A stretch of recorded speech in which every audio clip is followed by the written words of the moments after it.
সাহাবারা জিজ্ঞাসা করলেন, এ রাসূলুল্লাহ, চাচা মরে যাওয়ার পরে আপনি এত কাঁদতেছেন। আল্লাহর নবী বললেন, মায়ের পেটে আমি এতিম ছিলাম, কিন্তু দুনিয়াতে আসার পর আমি এতিম ছিলাম না।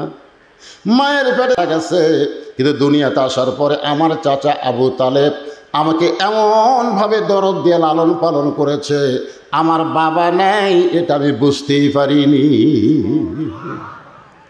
সেই চাচা মারা যাওয়ার কিছুদিন পরে আল্লাহ রাসূলের দরদের বিবি খাদিজা মারা গেলেন। আপনি বলেন কিসের বিবি? সবাই জবান খুলে বলেন, কি বিবি? দরদের বিবি। আমাকে যে বউগুলো আছে এগুলো কি দরদের না আদরের? হ্যাঁ, প্রথম যে কেউ যদি দুই বিয়া করেন, এরকম যদি কেউ থাকেন যে দুই বিয়া করছেন, তাহলে বুঝবেন প্রথম বউ কিন্তু দরদের বউ, আর পরের বউ হলো আদরের বউ। পরের বউকে যত আদর দেবেন ওই তত আপনাকে ভালোবাসবে, আর প্রথম বউকে আদর না করলেও তার এমন দরদ তৈরি হবে, সেই দরদের বিবির নাম হলো খাদিজাতুল কুবরা। তিনি মারা যাওয়ার কিছুদিন পরে আল্লাহর নবী তাইফে গেলেন। তাইফবাসীরা নবীকে এমন পাথর মারল, গোটা দেহ রক্তাক্ত হয়ে গেল। ওই বছরই আল্লাহ তাআলা নবীকে মেরাজ করালেন। তাহলে কয়টা কষ্ট গেল? তিনটা কষ্টের পরে আল্লাহর কাছে যাওয়া কষ্ট না শান্তি? এখান থেকে প্রমাণ হলো যে মুসলমানেরা যত বেশি কষ্ট করবে আল্লাহ ওরা ফানালাকা জিকরাক, তাকে তত উন্নত মানের শান্তি দিয়ে দিবে। যখন সুবহানাল্লাহ। এটা আমাদের নবীর মাধ্যমে আল্লাহ আমাদেরকে দেখাইয়া দিয়েছে। কারণ আমাদের নবী আমাদের কি? আমাদের নবী আমাদের কি জানেন না? লাকাদ কানা লাকুম ফি রাসূলিল্লাহি উসওয়াতুন হাসানাহ। আল্লাহ বলেছেন, সফলতা যদি অর্জন করতে চাও রাসূলকে তোমাদের আদর্শ হিসাবে গ্রহণ করে নাও। এ কথা কার? আল্লাহ। ফেরেশতা জিবরাইল বলেন, হুজুর আপনি যদি বার না হন আল্লাহ আপনাকে বার করে দিবে না। সঙ্গে সঙ্গে আল্লাহ নবী বললেন, জিবরাইল, আল্লাহ যদি আমাকে জান্নাতে থাকার জন্য ঢুকতে বলতো আমি জান্নাতে ঢুকতামই না। আল্লাহ শুধু দেখার জন্যে জান্নাতে ঢুকতে বলেছেন। আমি আমার জন্যে জান্নাত দেখতেছি না, আমি দেখতেছি আমার উম্মতের জন্য আল্লাহ কেমন জান্নাত বানাইছে। কথাটার মধ্যে গুরুত্ব কম না বেশি?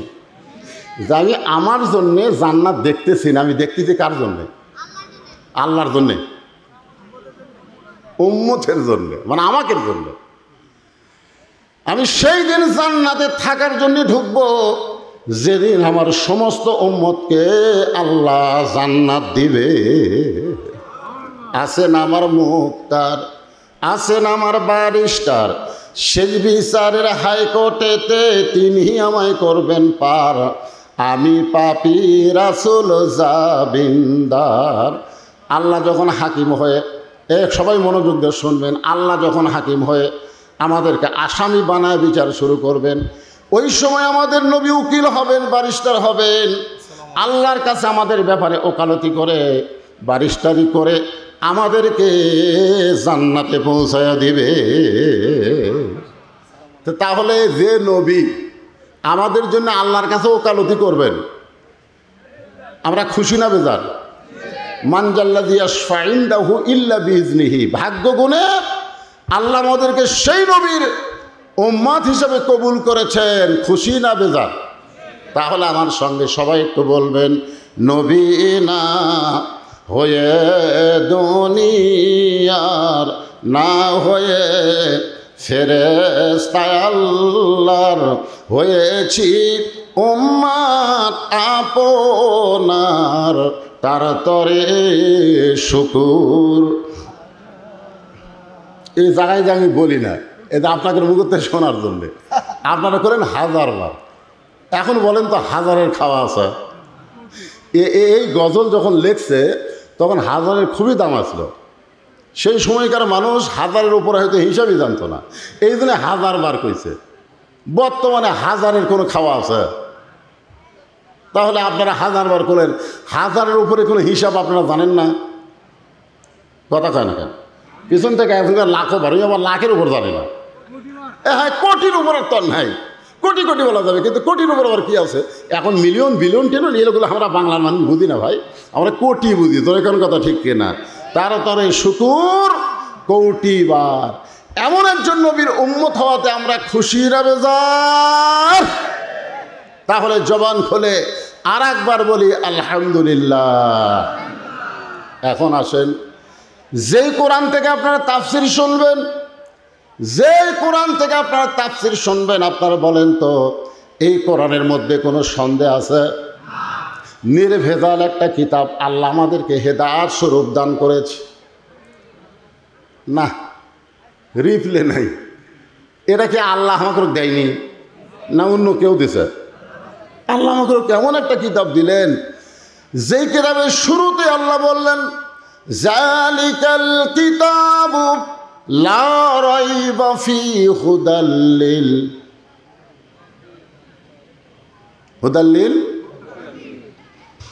দেখেন, এই জায়গাতেই হলো শিক্ষা। কারণ কোরআন শরীফের আলোচনা শোনা আর কোরআনকে মানা দুইটাকে এক। আমাদের বাংলাদেশে ওয়াজ কম হয়, ওয়াজের সিজন পার হয়ে, এটা কিন্তু ওয়াজের সিজন না। আরে ডালও না, কিসের ডাল? বৈশাখ মাস আমার কিসের ডাল? ও হয় ভোটের সিজন, সেরকম। এই সিজনে ওয়াজ করা আমার কয় হুজুর আগামীকাল যেখানে মাহফিল আছে আমার মান্দা, বলতে যে হুজুর দোয়া করুন বৃষ্টি যেন না হয়। আমি এবার বৃষ্টির জন্য সালাতুল ইস্তেসকা নামাজ পড়া হলো, সবসময় বৃষ্টির জন্য দোয়া করা হচ্ছে, আর তোমরা বলতে যে বৃষ্টি যেন না হয়। তো আমাদের মাহফিল হয়ে গেলে হোক হুজুর। তো এখন প্রত্যেক দিনই মাহফিল আছে, আর এইটা কিন্তু ওয়াজের সিজন না, এটা হলো আন সিজন। জোরে কোন কি সিজন? আন সিজন। একটু মনোযোগ দিয়ে শুনবেন, যেই কথা বোঝানোর জন্য বলতেছি। তারপরে এতগুলো মানুষ আমার সামনে বসে আপনারা শুনতে আইছেন। আল্লাহ বলেন শুধু শুনলে হবে না, সামিনা ওয়া তাআনা। কারণ শোনার দিক দিয়ে আবু জেহেল হলো 1 নম্বর। আপনারা তো বসে আছেন, বসার ব্যবস্থা করে দিছে। আর আল্লাহ নবী যখন কোরআন তেলাওয়াত করতো, আবু জেহেলের বসার কোনো চান্স নাই। নবীর সামনে দাঁড়ায় থেকে যে ওয়াজ শুনবে, কোরআন শুনবে, সেই সাহসও নাই। নবী ঘরের মধ্যে পড়ে, আর ওই অন্ধকারে আড়ে দাঁড়ায় ওয়াজ কোরআন শরীফ শোনে সারা রাত। কতটুকু? সারা রাত। সকালবেলা মিটিংয়ে গিয়ে আবু জেহেল বলতেছে, এত সুন্দর কোরআনের বাণী, রাতটা কোন দিক দিয়ে গেল আমি বুঝবারই পারিনি। সুবহানাল্লাহ কন না কেন? আবু জেহেলকে কোরআনের বিপক্ষে কছে না পক্ষে কছে? তো সুবহানাল্লাহ কন না কেন? ভালো কথাই তো বলছে যে এত সুন্দর কোরআনের বাণী, আমার রাতটা খারাপ হয়ে শুনতে শুনতে কোন দিক দিয়ে গেল আমি বুঝবারই পারিনি। এখন চিন্তা করেন, আবু জেহেলের কাছে একজন উকিল ছিল, তেলতেলা নেতা। ধরে কন কি নেতা? তেলতেলা। ওই তেলতেলার নাম হলো আবু সুফিয়ান। ও বলে, নেতা, যে কোরআন শুনতে রাত কোন দিক দিয়ে গেল বোঝা যায় না, সেই কোরআন গ্রহণ করলে অসুবিধা কি? শুনতেই যদি এত মজা লাগে, সেটা ধরলে অসুবিধা কি? একটা হলো শোনা, একটা হলো ধরা। আপনারা বলেন, আমাদের যে যুবকগুলো শুনতেছে, এদেরকে যদি এখন বলা হয় এই কোরআন শরীফটা একটু ধরো তো বাবা, ধরবে? ওরা চিন্তা করবে আমার যে শরীরের অবস্থা ভাই, এখন এটা ধরার কোনো উপায় নাই। হ্যাঁ, কোরআন শরীফ ধরবার গেলে প্রথম শর্ত হলো লা ইয়ামাসসুহু ইল্লাল মুতাহহারুন। ততক্ষণ পর্যন্ত তুমি ধরা তো দূরের কথা, কোরআন স্পর্শই করতে পারবে না যতক্ষণ তুমি পবিত্র না হবা। তাহলে কোরআন ধরতে গেলে যদি পবিত্র হওয়া লাগে, সেই কোরআন কেউ যদি গ্রহণ করে, সেই মানুষটা কত ভালো মানুষ হবে। আজকে তাফসীরুল কোরআন মাহফিলে আমাদের জানার অধিকার আছে না নাই? আমি সেই কথাগুলোই তো আপনাদের একে একে বলবো ইনশাআল্লাহ। ইতিমধ্যে একজন নেতা এসে গেছে, আর নেতা আসবি না? না, এমপি সাহেব আসবি না? আপনি শেষ?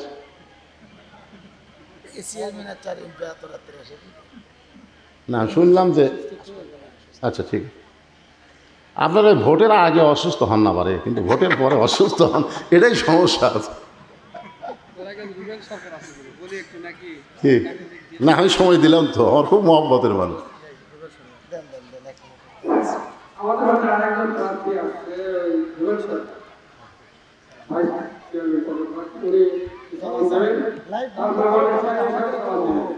বেশি সময় নেবে না, বন্ধ করো, খেললেও হোক। সালাম দাও, 1 মিনিট করে সালাম।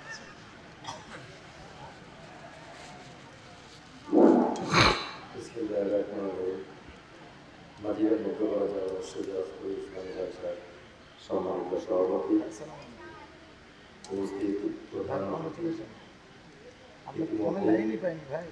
আপনাদের মাঝে যিনি বাস করতেছেন অত্যন্ত আমাদের প্রিয় মানুষ, যার মাঝে আপনার অত্যন্ত সুন্দরভাবে সারিবদ্ধভাবে শুনতেছেন এবং মাঝিরা ইউনিয়নের সর্বস্তরে আমার মুরব্বীগণ সবার প্রতি আমার সালাম। আসসালামু আলাইকুম। কেমন আছেন আপনারা? আপনারা সবাই আমাকে চেনেন। আমার বাসা 4 নম্বর ওয়ার্ডে। আমার নাম মোহাম্মদ জুয়েল সরকার। আমি শাহজাহানপুর উপজেলা পরিষদের ভাইস চেয়ারম্যান পদপ্রার্থী এবং প্রতিদ্বন্দ্বিতা করতে যাচ্ছি। আপনাদের কাছে একটি উদ্যত আহ্বান থাকবে, আমি এই মাঝিরা ইউনিয়নের সন্তান, অর্থাৎ আপনারা জানেন 6 নম্বর আর 4 নম্বর ওয়ার্ড এটা আমাদের পাশাপাশি ওয়ার্ড। আজকের এই জালসাটা 6 নম্বর ওয়ার্ডে হচ্ছে আর আমার বাসা 4 নম্বর ওয়ার্ডে। আমি আশা করব, আমি এই মাঝিরা ইউনিয়নে অনেক চলাফেরা করেছি, এখানেও আমার অত্যন্ত চলাফেরা। আমার চলাফেরার মধ্যে যদি কোনো ভুলভ্রান্তি হয়ে থাকে আপনারা আমাকে ক্ষমা সুন্দর দৃষ্টিতে দেখবেন।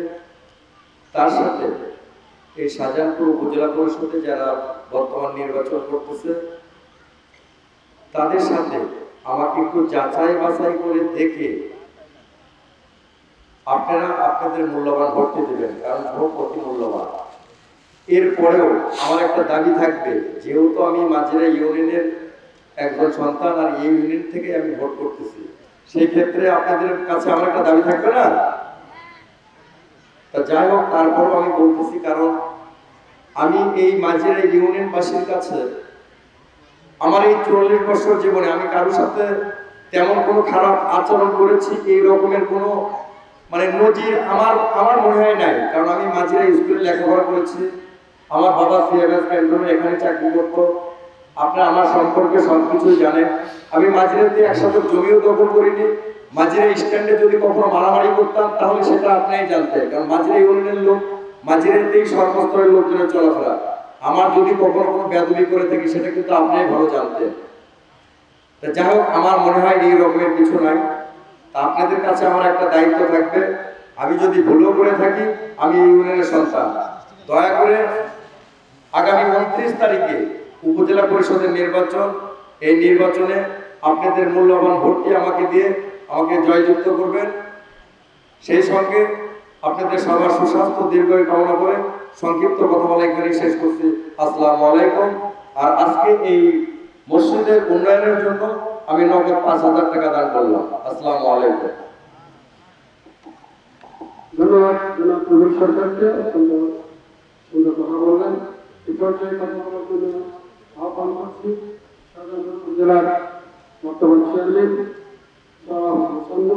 তাকে কথা বলার জন্য আহ্বান।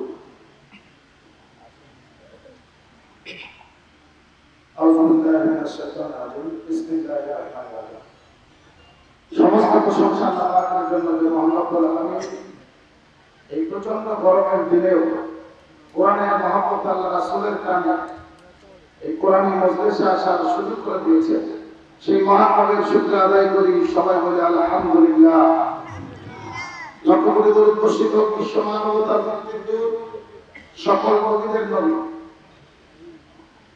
ইমামুল আম্বিয়া জনাবে মুহাম্মদুর রাসূলুল্লাহ সাল্লাল্লাহু আলাইহি ওয়াসাল্লাম আজকে মাঝিরা মক্কাবাজার মসজিদের উন্নয়ন করবে এই তাফসীরুল কোরআন মাহফিলের সম্মানিত প্রধান বক্তা, দেশ বরেণ্য আলেম আলহাজ মাওলানা মুফতি ফজলুর রশিদ মিয়া, মঞ্চে উপস্থিত আছেন 13 নম্বর ওয়ার্ডের সাবেক সফল কাউন্সিলর জনাব খোরশেদ আলম মতিন ভাই, উপস্থিত আছেন এই জালসা যিনি আমন্ত্রণ জানিয়েছেন অত্র মসজিদের সভাপতি শ্রদ্ধেয় বড় ভাই আলহাজ আব্দুল হালিম দুদু ভাই সহ মঞ্চে উপস্থিত নেতৃবৃন্দ, আমার সামনে বসা ধর্মপ্রাণ মুসলমান ভাইরা, পর্দার আড়ালে মা বোনেরা, আসসালামু আলাইকুম ওয়া রাহমাতুল্লাহি ওয়া বারাকাতুহু। ওয়ালাইকুম আসসালাম ওয়া রাহমাতুল্লাহ। কেমন আছেন আপনারা? আলহামদুলিল্লাহ। শুকরিয়া সবাই করতে পারে না, যদি বলেন কেমন আছেন উত্তর দেয় টাকাটানি কোনো মতো চলাচল যাচ্ছে একটা, কিন্তু আমরা যে সুস্থ আছি এটাই বড় শুকরিয়া। আলহামদুলিল্লাহ আমরা ভালো আছি ভাই, আল্লাহ ভালো রাখছেন এখন পর্যন্ত। এখন 29 তারিখ পর্যন্ত ভালো থাকবো কিনা আল্লাহ জানে, যে পরিমাণ সবুরের চোখ পড়ছে আল্লাহ এখন যদি বাঁচা রাখে তাহলে আল্লাহর কাছে বড় শুকরিয়া। আমার বজলুর রশিদ ভাই আল্লাহ আসলেন যে বর্ণনা দিচ্ছিলেন, যে নবীর আমরা উন্মত, যে বড় নবী, যে শাহওয়ালা মানওয়ালা মর্যাদাওয়ালা নবীর উন্মত আমরা। বলেন তো কেউ জন্মের আগে কোনো আবেদন আমরা করছি? আল্লাহ দিনে আবেদনে দিনে দরখাস্তে এমন বড় একজন নবীর উন্মত আমাদেরকে করেছে। সুবহানাল্লাহ। শুকরিয়া কার? আল্লাহ। যদি কোনো গরু ছাগল পশু হিসেবে এই দুনিয়াতে আসতাম আমরা, তাহলে কি আমাদের এই রাসূলের উম্মত হওয়ার সুযোগ ছিল? তাহলে কেমন নবী, যে নবী কোনো কওমের নবী নয়, কোনো জাতির নবী নয়, ধর্মের নবী নয়, বর্ণের নবী নয়, দেশের নবী নয়, দুজাহানের নবী হিসেবে আল্লাহ পাক তাকে প্রেরণ করেছেন জনাবে মুহাম্মদ রাসূলুল্লাহ সাল্লাল্লাহু আলাইহি ওয়াসাল্লাম। সকল নবীদের নবী, যিনি দুনিয়াতে আসার পরে নবুয়তের দরজা আল্লাহ পাক বন্ধ করে দিয়েছেন। যে নবী উম্মত জান্নাতে প্রবেশ করার আগে অন্য কোন নবীর উম্মত জান্নাত জবান খুলে আল্লাহর জিকির করতে শরম। আল্লাহ রাসূল বলেন, কোনো ব্যক্তি সারা জীবন যদি পাপ করে আর মৃত্যুর সময় যে জিকিরটা আপনারা করতেছেন, এই জিকিরটা যদি জবানের মধ্যে জারি থাকে, শুধু জিকির জবানে জারি থাকার কারণে আল্লাহ তার জীবনের সব গুনাহ মাফ করে দিবে। দেখছেন কোন দিকে তাকা আছে? হায় রে হায়, আমি যে কথাটা বললাম এটাও গুরুত্ব দিয়ে শুনলো না, সুবহানাল্লাহটাও করলো না। আচ্ছা, বসে থাকবেন কোরআনের মাহফিলে দেহ নিয়ে আর মন থাকবে আর এক জায়গায়। এই যে একটা গান নাই, একজন মানুষ হইয়া তুমি কয়জনকে বিলাও মন, কি একটা গান, নতুন একটা গান নামেনি, একজন মানুষ হইয়া তুমি কয়জনকে দিবাও মন। তা আপনি বসে আছেন দেহ নিয়ে মাহফিলে, মন আর একদিকে, এ পেঁচাল ফেলা কোনো কাম হবে? আগেকার দিনে দেখছেন টিউবওয়েলের তলে জগ কিংবা কলস দিয়ে মানুষ পানি ভরে আনতো, আগে দেখেন না আপনারা? ওই কলস থুয়ে থুয়ে জায়গাতে এমন ক্ষয় হতো যে কলস থুলি দেখবেন আটকে যেত, মানে ক্ষয়ের মধ্যে থাকতো। কিন্তু একটা লোক কলস রাখছে, মুখটা টিউবওয়েলের মুখে বরাবর রাখেনি, কলস ঠিকই আছে কিন্তু মুখ একটু বেঁকা করে তুলছে। ওই সমানে পানির চাপ দেয়, কলসের গাও ধুয়া যায় কিন্তু ভিতরে ঢোকে না। তার মানে কি বুঝতেছেন? মুখে মুখে লেভেল হওয়া লাগবে, জোরে কারণ ঠিক কিনা বলেন? আমার কথা আপনাদের মন একেবারে অ্যাডজাস্ট না হলে কাম হবে না। যারা পিছনে দাঁড়িয়ে আছেন ভাইজানেরা, আল্লাহর সোনার সানেরা, বসেন বসেন বসেন। হ্যাঁ, যুবকদের জন্য আজকে একেবারে একটা কমপ্লিট ওয়াজ হবে ইনশাল্লাহ। বসো যুবকেরা, বসো। তাহলে যে কথা বলতে বলতে আমার সান্নু ভাই কথা শুরু করলেন, আমার সেই কথাটা হলো শুধু কোরআন শুনলে হবে না, আল্লাহর কোরআনকে কি করা লাগবে? গ্রহণ করা লাগবে। ধরে কোন কি করা লাগবে? আল্লাহর কোরআনকে যদি আমরা গ্রহণ করতে পারি তাহলে আমরা কেমন মানুষ হব? যত বড়ই মাস্তান হই, যত খারাপই হই না কেন, কোরআন গ্রহণ করার আগে কিন্তু কোরআন গ্রহণ করার পরে আর কেউ খারাপ থাকে নাই। আবু জেহেল শুনিছে, গ্রহণ করেনি, এই দিন এই শালা ভালো হয়নি। ধরে খান কথা ঠিক কিনা? শুনিছে। এখন আপনারা কি আবু জেহেলের মধ্যে খালি শুনবেন? ওমর ফারুক শুধু কোরআন শুনে নাই, কোরআনকে গ্রহণ করার কারণে আবু জেহেলের চাইতো খারাপ মানুষ ছিল হযরত ওমর। আবু জেহেল নবীকে হত্যা করার জন্য কোনোদিন নাঙ্গা তরবারি নেয়নি, নবীকে মারার পরিকল্পনা করেছে কিন্তু ডাইরেক্ট মারার জন্য অস্ত্র হাতত নেয়নি। আর উমর ফারুক ডাইরেক্ট মারার জন্য তরবারে হাত উঠতেছে। কতক্ষণ ঠিক কিনা? তাহলে আবু জেহেল চোরের মতন কোরআন শোনার পরিবর্তন হলো না, আর উমর ফারুক নবীকে মারতে গিয়া আল্লাহর কোরআন শুধু শোনে নাই, কোরআনকে গ্রহণ করার কারণে এমন পরিবর্তন হয়ে গেল, সবচাইতে খারাপ মানুষটা সবচাইতে ভালো হয়ে গেল। জোরে কথা কন না কেন? যে কোরআন থেকে আপনার তাফসীর শুনবেন, এ কোরআনের 23টা আয়াত। কয়টা আয়াত? 23টা আয়াত আল্লাহ হযরত উমরের শানে নাজিল করছে। হযরত উমর একসময় অর্ধ পৃথিবীর খলিফা হয়ে গেলেন। এই যে আপনাদের উপজেলার খলিফা, আবার সামনে নির্বাচন, আবার খলিফা হবার চাই। খলিফা মানে আপনারা আরবিতে বুঝতেছেন না, চেয়ারম্যান। সান্নু ভাই ঠিক কিনা বলেন?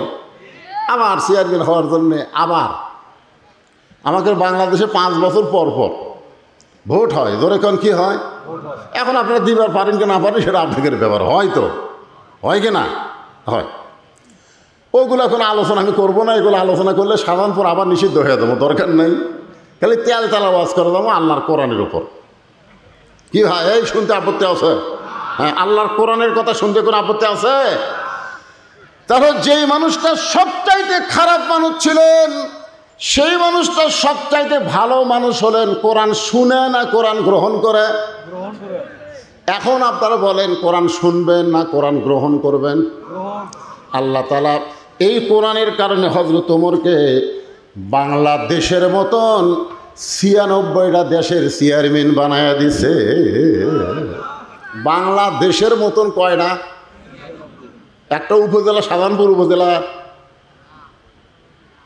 বাংলাদেশের মতন 96টা দেশের চেয়ারম্যান আল্লাহ হযরত উমরকে বানাই দিলেন শুধুমাত্র কোরআনকে গ্রহণ করার কারণে। জোরে কেন সুবহানাল্লাহ।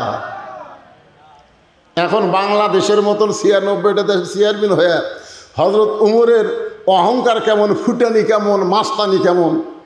আপনাকে ইউনিয়নের চেয়ারম্যানেরই যে মাস্তানি। জোরে কোন কথা ঠিক কিনা? এখনো হযরত উমর বাংলাদেশের মতন 96টা দেশের চেয়ারম্যান হওয়ার পরে আল্লাহর কোরআনকে গ্রহণ করার কারণে তার চরিত্রটা কেমন হলো একটা দৃষ্টান্ত দিলি আপনারা বুঝতে পারবেন।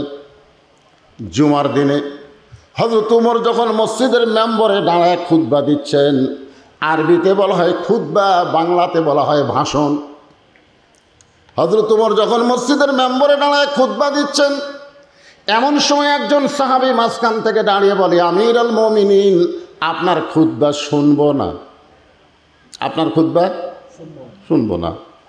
চিন্তা করছেন কয়টা দেশের? বাংলাদেশের মতো কয়টা? 96টা দেশের খলিফা। তাই ভাষণ দিচ্ছে, মাঝখান থেকে একজন দাঁড়ায় বলতেছে আপনার খুতবা শুনবো না।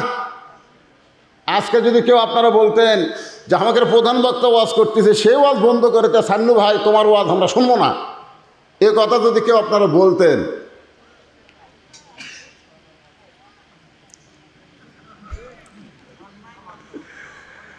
হযরত ওমরকে বলতেছে আপনার বক্তব্য খুতবা আমরা শুনবো না।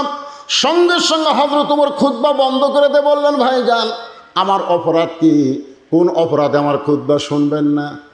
সাহাবী বলতেছে আমাদেরকে খাটো পাঞ্জাবি দিয়া আপনি লম্বা জুব্বা পরে খুতবা দিচ্ছেন। আমাদেরকে খাটো পাঞ্জাবি দিবেন আর আপনি লম্বা জুব্বা পরে খুতবা দিবেন। আপনি লম্বা জুব্বা কোথায় পাইলেন এটা না বলা পর্যন্ত আপনার খুতবা শুনব। আগে ছিল আপনার মাটির বাড়ি কিংবা এই টিনশে ইটার বাড়ি। আপনি নেতা হওয়ার পরে আপনার 3তলা বিল্ডিং কেমনে হলো এটা না বলা পর্যন্ত আপনাকে আমরা ভোট দেব কইছেন না? দরকার কি? ওমর ফারুক চোখের পানি নিয়ে দাঁড়িয়ে আছেন, কোনো কথাই বলতে পারতেছেন না যে আমাদেরকে খাটো পাঞ্জাবি দিয়া আপনি লম্বা জুব্বা পরে খুতবা দিচ্ছেন। এই জুব্বা কোথায় পাইলেন, কেমনে লম্বা হলো, না বলা পর্যন্ত আপনার ওয়াজ শুনবো না। এমন সময় আব্দুল্লাহ ইবনে উমর ফারুকের ছেলে 6 লক্ষ হাদিসের হাফেজ এবং 30 পারা কোরআনের হাফেজ। নেতার বেটা কি? নেতার বেটা হলো 6 লক্ষ হাদিসের হাফেজ, 30 পারা কোরআনের হাফেজ। আজকে বাংলাদেশের নেতাকের বেটারা কি? কোরআনের হাফেজ, হাদিসের হাফেজ। হায় হায়, আজকে নেতার বেটারা কোরআনের হাফেজ হাদিসের হাফেজ না হওয়ার কারণে আমাদের মতন সাধারণ গরিব মানুষের ছেলেরা যখন আলেম হয়ে বক্তব্য দিবার যায় তখন অনেক নেতারাই টুটি চাপা ধরবার চায়। জোরে কোন কথা ঠিক না? কারণ আমাদের বাপসা ছাড়া তো নেতা লয়, আমরা গরিবের সন্তান, ফেতরা খেয়া মুরবি হসি। আর আমাদের নেতাগুলো সব বেটা ব্যারিস্টার হচ্ছে, ডাক্তার হচ্ছে, ইঞ্জিনিয়ার হচ্ছে। আপনি বলেন তো ডাক্তার, ইঞ্জিনিয়ার, ব্যারিস্টার খারাপ না? খারাপ না, কিন্তু আপনি বলেন তো দেহের অঙ্গ প্রত্যঙ্গ যাই থাক না কেন সেই অঙ্গ প্রত্যঙ্গের দাম বেশি না রুহুর দাম বেশি? আপনি বলেন তো আপনার হাত আছে, পা আছে, চোখ আছে, সবই আছে, কিন্তু রুহু নেই। আছে, দাম আছে। তার মানে কি হলো? বাংলা, ইংরেজি, অঙ্ক, বিজ্ঞান এগুলো সব দেহের অঙ্গ প্রত্যঙ্গ, আর কোরআন হলো রুহু। জোরে কোন কথা ঠিক কিনা? যার ভিতরে কোরআনের শিক্ষা নেই ও উজার ঘর। আজকে কোরআনের শিক্ষা না থাকার কারণে আমাদের মাস্তানি, আমাদের গুন্ডামি, আমাদের অহংকার বৃদ্ধি পাচ্ছে। জোরে কোন কথা ঠিক কিনা? 6 লক্ষ হাদিসের হাফেজ, 30 পারা কোরআনের হাফেজ। আব্দুল্লাহ ইবনে উমর বাবার পাশে দাঁড়ায় বলতেছে, রে নবীর সাহাবীরা, তোমরা খাটো পাঞ্জাবি হলেও তো নতুন কাপড় পরে নামাজ পড়বার আইছো, কিন্তু আমার পরনে দেখো নতুন কোনো কাপড় নাই। ওসমান গনি বলতেছে, আব্দুল্লাহ, আজকে জুমার দিনে সবাই নতুন কাপড় পরেছে আর তুমি পুরাতন কাপড় পরলা কেন? আব্দুল্লাহ বলতেছে, আমি যদি নতুন কাপড় পরতাম তাহলে আমার বাবার জুব্বা লম্বা হতো না। আমি যদি নতুন কাপড় পরে আসতাম তাহলে আমার বাবার জুব্বা লম্বা হতো না। রে নবীর সাহাবীরা, তোমরা সবাই রাতের বেলা ঘুম পাড়ো, তোমরা সবাই রাতের বেলা ঘুম পাড়ো, কিন্তু আমার বাবাকে তোমরা এমন একটা দায়িত্ব দিছ, আমার বাবা রাতের বেলাও ঘুমাই না। যতদিন হযরত ওমর খলিফা হন নাই ততদিন রাত্রে লাখ টাকা ঘুম পাড়ছে, কিন্তু যেদিন থেকে খলিফার দায়িত্ব পাইছেন সেদিন থেকে আর ঘুম আছে? আব্দুল্লাহ বলে, একদিন গভীর রাত্রে ঘুম থেকে চেতন পায় দেখি আমার মা দরজার কাছে দাঁড়িয়ে আছে। আমি বুঝি না, আমি মাকে বললাম, মা আপনি না ঘুমায় দরজার কাছে দাঁড়ায় আছেন কেন? আমার মা চোখের পানি নিয়ে বলতেছে, তোমার বাবা যখন খেলাফতের দায়িত্ব পাইছে তখন থেকে সবাই যখন ঘুমায় আর তোমার বাবা চুপি চুপি মানুষের সুখ কষ্ট দেখে। সুবহানাল্লাহ, আসতে করলেন কেবারে? কোরআন গ্রহণ করলে নেতার চরিত্র কেমন হবে আর না করলে কেমন নেতা পাওয়া যাবে এটা জানার অধিকার আছে না নাই? জোরে কোন আছে না নাই? একটা সাধারণ মানুষ কিছুই করতে পারে না, একজন নেতা অনেক কিছুই করতে পারে। জোরে কোন কথা কন না কেন? আজকে বাংলাদেশের প্রধানমন্ত্রী 564টা মসজিদ বানাচ্ছে, কারো কাছ থেকে 1 টাকা দান লেছে? এ কথা কন না কেন? ফেতরা তুলিছে? তাহলে প্রধানমন্ত্রী একজন নেতা ইচ্ছা করলে একই টাইমে 564টা মসজিদ বানাবার পারে। তিনি আবার ইচ্ছা করলে আল্লাহর কোরআনের আইন দিয়া নামাজ কায়েমের বিলটাও পাশ করবার পারে। জোরে কোন কথা কন না কেন? খালি মসজিদ বানায় রাস্তার কাছে থুইয়া দিছে, তোরা চাইয়া থাকে দেখ। মসজিদ দেখার জন্যে আজকে আমার সঙ্গে ভাস্তা মৌলানা আব্দুল সালাম যুক্ত দিয়েছে, মসজিদের মধ্যে বারবার বলতেছি এত সুন্দর মসজিদ বাড়ি দেখার মতন। হ্যাঁ, মসজিদ দেখার জন্যে কথা কন না কেন? তো বর্তমান প্রধানমন্ত্রী মসজিদ বানাবার পরে নামাজ কায়েমের বিল পাস করবার পারে না? এত রকম পারে কি পারে না? করে না কেন? আজকে যদি নামাজ কায়েমের বিল পাস হতো বাংলাদেশে তাহলে আমাদের যুবকের হাতে 5G 6G মোবাইল থাকলে কোনো টেনশন করা লাগতো না, কারণ তারা অশ্লীল ভিডিও দেখবার গেলে নামাজ পড়ার কারণে তারা ইমান বলে দিত, তোর কেউ না দেখলেও তোকে আল্লাহ দেখতেছে। তোর কথা ঠিক না? কারণ আল্লাহ কোরআনে বলেছেন, ইন্নাস সালাতা তানহানিল ফাহশাই ওয়াল মুনকার, একমাত্র নামাজই পারে মানুষকে যাবতীয় খারাপি থেকে বাঁচায়া দিতে। খালি বুড়াগুলো সব নামাজ পড়ে, জোয়ানগুলো পড়ে না। জোয়ানগুলো পড়ে খালি জুম্মার দিন সবার শেষে আগে যায়। জোরে কোন ঠিক কিনা? আসার সময় পুরানো স্যান্ডেল, যাওয়ার সময় নতুন স্যান্ডেল। ধরা পড়লে কয় বদল হচ্ছে ভাই। আল্লাহ কয়, জুয়ান রে, যেই বয়সে তোমাকে 5 ওয়াক্ত নামাজ জামাতে পড়া লাগবে সেই বয়সে তুমি ফাঁকি মারতেছ, আর যখন তোমার চামড়া ঢিল হবে তুমি রুকু সাজদা ঠিক মতো করবার পারবে না, ওই সময় সিয়াল্লে মসজিদে বসে থাকা নামাজ পড়বা, তোমার নামাজ আল্লাহ লাগবে না। তোর এখন কথা কর না কে? যখন হবে চামড়া ঢিল তখন মারছে মিল, এখন যখন চামড়া টাইট তখন খালি কোনো মতে খালি 2 ঢিপ মারে মারি তো। হাসরের ময়দান আল্লাহ কি বলবে? আল্লাহ বলবে, তোমার শৈশবকালের কোনো হিসাব দেওয়া লাগবে না, তোমার বুড়াকালের কোনো হিসাব দেওয়া লাগবে না, খালি যৌবনকালের হিসাব দিয়ে জান্নাতে যাও।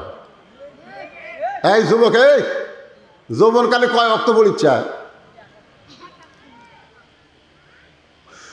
একটু মনোযোগ দিয়ে শুনবেন। আব্দুল্লাহ বলতেছে, আমি আমার মাকে বললাম, মা আমার বাবা তাহলে কোথায় গেছে? বলে রাতের অন্ধকারে প্রতিদিন বের হয়ে যায়। বলে আপনি দরজায় দাঁড়িয়ে আছেন কেন? মা বলতেছে, আমি দরজায় দাঁড়িয়ে থেকে আল্লাহর কাছে দোয়া করি, আল্লাহ যেন তোমার বাবাকে আবার সুস্বাস্থ্যভাবে ফিরায় নিয়ে আসে। সুবহানাল্লাহ। খালি নেতার কষ্ট নয়, নেতার বইয়েরও কষ্ট। নেতা ঘুরতেছে আর বউ নাক ডেকে ঘুম পাড়তেছে। আমরা বক্তার আওয়াজ করি আর আমার বউ ডাক না দিলে উঠতে পারে না, আগেই মোবাইল করি, 2-3 বার কল বেজাও ধরে না। তবে আল্লাহর কি শান, 25শে ডিসেম্বর আমার মা মারা গেছে। 23 সালে 25 ডিসেম্বর মা মারা গেছে। আমি যতদিন ওয়াজ করে মা যে ঘরে ঘুমাই ওই ঘরে জানলা দিয়ে গেছি, খালি আমার জুতার শব্দেই মা বলে, বাবা আমি চেতন আছি। কিন্তু সেই দরদের মা বিদায় নিছে। আপনাদের যাদের মা নাই তারা বুঝতেছেন। এখন আমার মাও নাই, বাপও নাই, এই দুনিয়াতে আর দয়া করার মতন কেউ নাই। আছে যেরকম আছে, শ্বশুর আছে, টাটকা শ্বশুর আছে, শাশুড়ি আছে। বাবা যতদিন তার মেয়েকে আমি ভালোবাসবো ততক্ষণ ওরা আমার দয়া করবে। ধরে কোনো কথা ঠিক কিনা? আমার বউ যদি একদিন কয় আপনার জামাই ঠিক মতো দেখবার পারে না, তখন তার শ্বশুর শাশুড়ি আমার পছন্দ করবি? এই শালা হুজুর কে লুচ্চারে। আরে বাবার মতন আপন বন্ধু নাই রে দুনিয়ায়, মায়ের মতন আপন কেহ নাই রে দুনিয়ায়, মা জননী নাই রে যাহার এই দুনিয়ায় তাহার কেহ নাই। এই গানটা গাইলে গুনাহ হবে না? সবাই বলেন, মায়ের মতন আপন কেহ নাই রে দুনিয়ায়। ওমর ফারুক রাতের অন্ধকারে ঘুরতে ঘুরতে হঠাৎ দেখতে পাই মদিনার মরুভূমির মধ্যে তাঁবু টাঙ্গানো হয়েছে। ওই তাঁবুর মধ্যে 2টা বাচ্চা ক্ষুধার জ্বালায় মা মা বলে কাঁদতেছে, আর মা খালি বলতেছে, একটু ধৈর্য ধরো, গোস্ত সিদ্ধ হলেই তোমাদের খাবার দেব। ওমর ফারুক চিন্তায় পড়ে গেলেন। এই মরুভূমির মধ্যে মেয়ের কণ্ঠে শোনা যায় 2টা বাচ্চা মা মা বলে কাঁদতেছে। ওমর ফারুক যেদিন থেকে খলিফার দায়িত্ব পাইছে সেদিন থেকে ঘোষণা করেছে, ফোরাতের কিনারায় যদি একটা কুত্তা না খায় মরে, এ কারণেও আল্লাহ ওমরকে ছাড় দিবে না। দায়িত্ব আছে না নাই? যেরকম আছে না নাই? এখন আমরা অনেকে ইচ্ছা করে এরকম দায়িত্ব নিবার চাই। ভাই রে, দায়িত্ব খালি নিতে হবে না, দায়িত্ব পালন করা লাগবে। যেরকম ঠিক কিনা?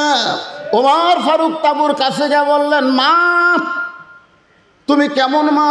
দুম্বার গোস্ত সিদ্ধ করলে বড়দের 8 ঘন্টা লাগতে পারে, উটের গোস্ত সিদ্ধ করলে বড়দের 1 ঘন্টা লাগতে পারে। এত গভীর রাত হয়ে গেছে, এখন পর্যন্ত তোমার গোস্ত সিদ্ধ হয় না, তোমার বাচ্চারা ক্ষুধার জ্বালায় কান্দে, তুমি কেন বাচ্চাদের খাবার দাও না? মেয়েটা বলে, পথিক আমার বাড়ি হলো ইয়ামিন দেশে। ওমর ফারুককে বলে, পথিক এই গভীর রাত্রে যখন তুমি এমন কথা বলতেছ, তাহলে শোনো, আমার বাড়ি হলো ইয়ামিন দেশে। আমি মদিনায় আইছি খলিফা ওমরের কাছে। বিকেলবেলা আমার এতিম সন্তানকে ওমরের কাছে যাব, কিন্তু এত মানুষের ভিড়, আমি ওমরের কাছে যাবার পারি নাই। রাতের বেলা একটা তাঁবু টাঙ্গায়া আজকে রাতটা কোনো মতো পাড়ি দিয়ে সকালবেলা ওমরের দরবারে যাওয়ার চাই। কিন্তু আমার দুইটা সন্তান ক্ষুধার জ্বালায় এখানে মা মা বলে কান্দে। আমি ওদের সান্ত্বনা দেওয়ার জন্য পাতিলের মধ্যে পানি আর পাথর দিয়া নিচে আগুন জ্বালায় বলতেছি, বাবা গোস্ত সিদ্ধ হলেই তোমাদের খাবার দেব। আমি মনে করেছিলাম এই সান্ত্বনা কথা শুনে এক সময় আমার বাচ্চারা ঘুমায়া যাবে, কিন্তু আমার বাচ্চাদের পেটে এত ক্ষুধারি পথিক, আমার বাচ্চারা খালি কাঁদতেছে। আমার পাতিলে কোনো গোস্ত নাই, পাথর কি কোনোদিন সিদ্ধ করা যায়? সঙ্গে সঙ্গে ওমর ফারুক বললেন, মা তুমি একটু ধৈর্য ধরো মা। এক দৌড়ে বাইতুল মালের দরজায় গিয়ে বললেন, আসলাম এক বস্তা খাদ্য আমার মাথায় উঠে দে। আসলাম বলতেছে, আমিরুল মুমিনিন, আপনি হলেন খলিফা, আমি হলাম চাকর, বস্তা নিয়ে কোথায় যাওয়া লাগবে আমারে বলেন। ওমর ফারুক বলে, আসলাম দে, একজন পাপের বোঝা আর একজন কেউ মাথায় নেবে না, দে তাড়াতাড়ি মাথায় উঠে দে। আসলাম যখন খাবারের বস্তা ওমরের মাথায় উঠে দেয়, উমর ফারুক বস্তা মাথায় নিয়ে এত জোরে দৌড় মারে। আসলাম বলতেছি, আমিরুল মুমিনিন, ওজনের বস্তা নিয়ে দৌড়াইলে আপনি পড়ে গিয়ে আপনার কষ্ট হবে। ওমর ফারুক বলে, আসলাম রে, সময় মতো যদি যাবার না পারি তাহলে জাহান্নামের আগুনে উমরকে পড়তে হবে। এক দৌড়ে তাঁবুর কাছে গিয়ে বললেন, মা বস্তার খাবার থেকে রুটি আর হালুয়া তৈরি করো। মা রুটি হালুয়া তৈরি করে যখন ওমরের হাতে দেয়, ওমর ফারুক দুইটা সন্তানকে দুই উরাতের উপরে বসায়া রুটি হালুয়া যখন মুখে দেয়, বাচ্চাগুলো বারবার ওমরের মুখের দিকে ফেল ফেল করে তাকায়। ওমরের চোখটা দর দর করে পানি পড়ে। দুইটা বাচ্চা চোখের পানি মুছে দে বলে, কে গো এই গভীর রাত্রে আমাদেরকে খাওয়ানোর পর এমন করে কাঁদতেছ? ওমর ফারুক বলে, আল্লাহ আল্লাহ, জাহান্নামের আগুন থেকে আমাকে বাঁচায়া দাও। মেয়েটা বলে, পথিক, আমি ভালো শুনেছি, ভালো মানুষের গল্প শুনেছি, জীবনে কোনোদিন দেখি নাই, আজকে তোমাকে ভালো মানুষ দেখলাম। আল্লাহ ওমরকে না বানায় খলিফা, তোমার যদি খলিফা বানাইতো মদিনা আল্লাহর জান্নাত হয়ে যেত। আব্দুল্লাহ বলতেছে, রে নবীর সাহাবীরা, তোমরা যখন সবাই ঘুমাও তখন আমার বাবা চুপি চুপি গভীর রাত্রে আমার দরজার কাছে গিয়ে বলতেছে, আব্দুল্লাহ আব্দুল্লাহ আব্দুল্লাহ। তিনবার ডাক দেওয়ার পরে আমি চমকে গেলাম। গভীর রাত্রে বাবা আমার দরজায় ডাকতেছে, কারণ কি? দরজা খুলে তাকায় দেখি বাবার হাতে একটা কাপড়। আমি খুশি হয়ে বললাম, বাবা, নেতার বেটা হওয়ার মধ্যে লাভ আছে। নেতার বেটা হওয়ার মধ্যে কি আছে? বাইতুল মাল থেকে আমার একটা কাপড় দিছে, আবার রাত্রিবেলা আমাকে আর একটা দিবে রাখছেন। কি কন, নেতার বেটার একটা মোশন আছে না নাই? কথা কন না কেন? আগে সাইকেল চালাতো, এখন R15 চলায়, মোশন নাই।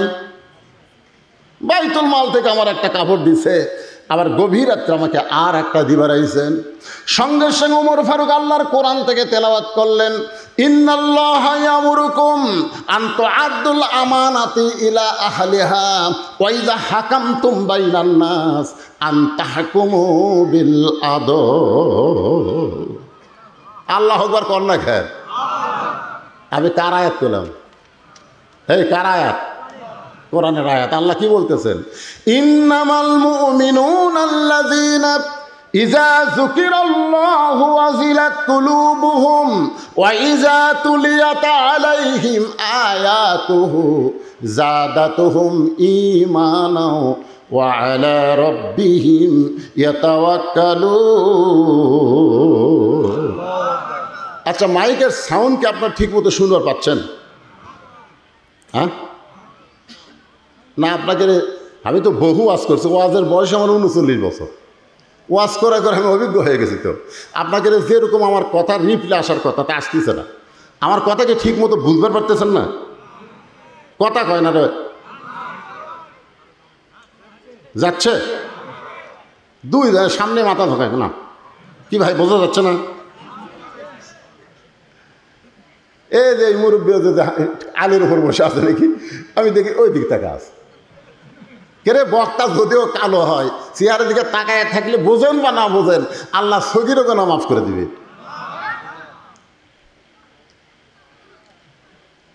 কি গুরুত্বপূর্ণ কথা আয়াত করলাম। 6 বছর ধরে আম বাগানের চাষ করছে, জ্যৈষ্ঠী মাসে দেখবার গেছে আম পাকছে কিনা, যা দেখে গাছের ডালে বসে ছোট্ট একটা বাচ্চা আম পাড়তেছে আর ব্যাগের মধ্যে তুলতেছে। বাগানের মালিক কয়, কে রে, আমি খাইনি, পরিবারের কেউ খায়নি, আর তুই আমার গাছে ছোট আম পাড়তেছিস, তোর বাপক যা বিচার দে মরে। ছেলে খালি মুসকে মুসকে হাসে। বাগানের মালিক বলে, হাসিস কেন? বলে, হাসার কারণ হলো আমার বাবা কোথায় খুঁজবার যাবেন, আমার বাবাও আর এক গাছের চড়িছে। দেখা দেখে আমার বাপ ফেলে আম পাড়ে আর বস্তা ভরায়, গাছের নিচে বসে কান্দের, বলে, আল্লাহ বিচার দিমু কার কাছে, বেটাও চোর বাপও চোর। আজকে আমাদের বাংলাদেশের অবস্থা কি হয়ে গেছে, বিচার দিবের কার কাছে, সবাই চোর। জোরে কোন কথা ঠিক কিনা? সব টাকা বিদেশে চলে যাচ্ছে, আর জিনিসপত্রের দাম দিন দিন যে হারে বাড়তিছে, কথা কলি ধরে এনে যাবি। জোরে কোন কথা ঠিক কিনা? বিচার দিমু কার কাছে ভাই, কান্দার কয়, তোর বিচার আল্লাহ করবি রে। আল্লাহ কয়, তারা তোর দুনিয়াত কি দুনি পাঠাতি রে, অন্যায়ের প্রতিবাদ করার জন্য পাঠানো হয়েছে। কুনতুম খায়রা উম্মাতান উখরিজাত লিন-নাস তা'মুরুনা বিল মারুফি ওয়া তানহাউনা আনিল মুনকার। তোমরাই হলো শ্রেষ্ঠ জাত, শ্রেষ্ঠ উম্মত, যারা হক পথে মানুষকে আদেশ করবে, দাওয়াত দিবে, আর বাতিলের বিরুদ্ধে জিহাদ করবে। জোরে কোন কথা ঠিক কথা কম না? সবই যদি আল্লাহ করে, তাহলে ফিলিস্তিনের মুসলমান বাইতুল আকসার জন্য জীবন দিচ্ছে কেন? কথা কন। মসজিদ রক্ষা করার জন্য জীবন দিচ্ছে, আর আমাকে মসজিদে বুড়া নামাজ পড়ে, আর আড়িয়া বেটা নামাজ পড়ে না, তাকে একদিন জিহাদের সুরে জোর করে নামাজের কথা কয় না। জোরে কর কথা ঠিক কথা কর না কেন? ওরা মসজিদ রক্ষা করবি, ইহুদি যেন দখল না করে জীবন দিচ্ছে, আর বুড়া নামাজ পড়তেছে, আর আড়িয়া খালি ঘুরে বেড়ায়। আর এক নামাজের কথা বলার কথা কোরআনে আছে না নাই? জোরে কোন আছে না নাই? জিহাদের সুরে বলা লাগবে। এই কি না না না, বেটাকে এরকম বলা লাগবে কি, আমি বাপ নামাজ পড়ি, তুই নামাজ পড়িস না। ফজর নামাজ থেকে যদি নামাজ না ধরিস, আমার বাড়ির তোর জায়গা হবি না। আমি কষ্ট করে কামাই করি, খালি খালি খাস, আর আয়ার মতন ঘুরে বেড়াস। আল্লাহ নবী বলেছেন, কথা দিয়ে যদি না হয়, ওর পাশার কাপড় খুলে চাবুক মারো, শালা নামাজ পড়িস না। করছেন কোনোদিন? করছেন? যে ভারত আমাকে বাবরি মসজিদ ভাঙ্গা দিল, 400 বছরের পুরাতন মসজিদ ভাঙ্গা ওই জায়গাটা রাম মন্দির বানালো ভারত। আপনারা বলেন তো, ভারতে কি মসজিদ বানানোর মন্দির বানানোর জায়গা নাই? কতক্ষণ আছে না নাই? তাহলে বাবরি মসজিদ ভাঙ্গা ওই জায়গাতে মন্দির বানালো, তার মানে ভারত কি বুঝালো? ভারত আমাকে শত্রু না বন্ধু? জোরে কোন শত্রু না বন্ধু? তাহলে সেই ভারতের স্টার জলসা জি বাংলা আপনার বউ দেখে, আপনার করার কিছুই নাই।